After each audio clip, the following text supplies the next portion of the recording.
Hi mayam, good afternoon mayam. Ngasi aina lunch ta thongiba mathel di sini puri ga alu ga mai rolle nga se rauni hangam gam thonge hawai thonge sida mula tha ga siga squash ngan ba leire uri gi matamina mayam uri su ngale aduga amasu irole. Kan kuina gi tunda amoy ngasi di amu mayam ga uning ba hai tare mayam aduna yam thole ngasi di sa bagi keno se pura ga sa di ngai mamang sida mayam ai lagi kra thadok se gi ko mayam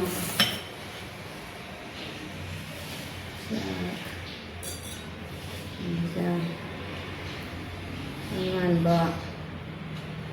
na thong ba hawai thong ba sin ha ko de puri ngan ga si patang ha ke adu kurang jadi mayam ai cha ba ho ra ge tu ti ko angan bahan sa de mayam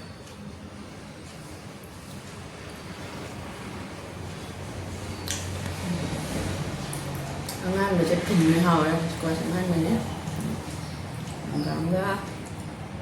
angan ni season la ba ni mayam angan ni cha ta le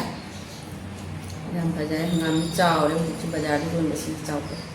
han da ni chara wan jo lam ni ti maka jo le ana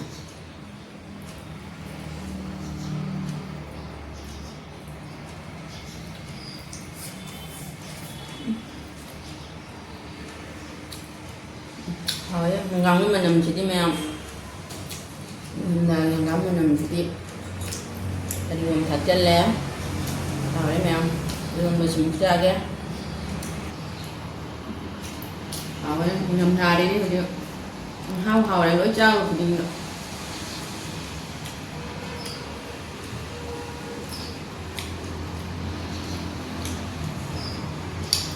rồi chỉ đi mà trong cuộc đời sai đối với mùa lạc chắc là cái nhà mà không vào là cái chào rồi chúng ta là rồi giờ nâng là sốt rồi đó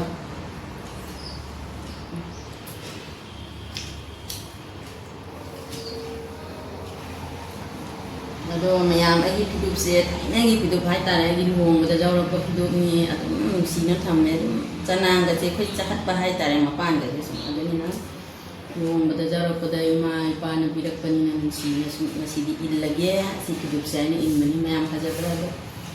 ai cha ba di ne mayam matang si jalo chinjare gi mayam pun ma ai video si wo like share subscribe ka mayam thank you ngasi di ne di bye bye ma thank video da ma na si china si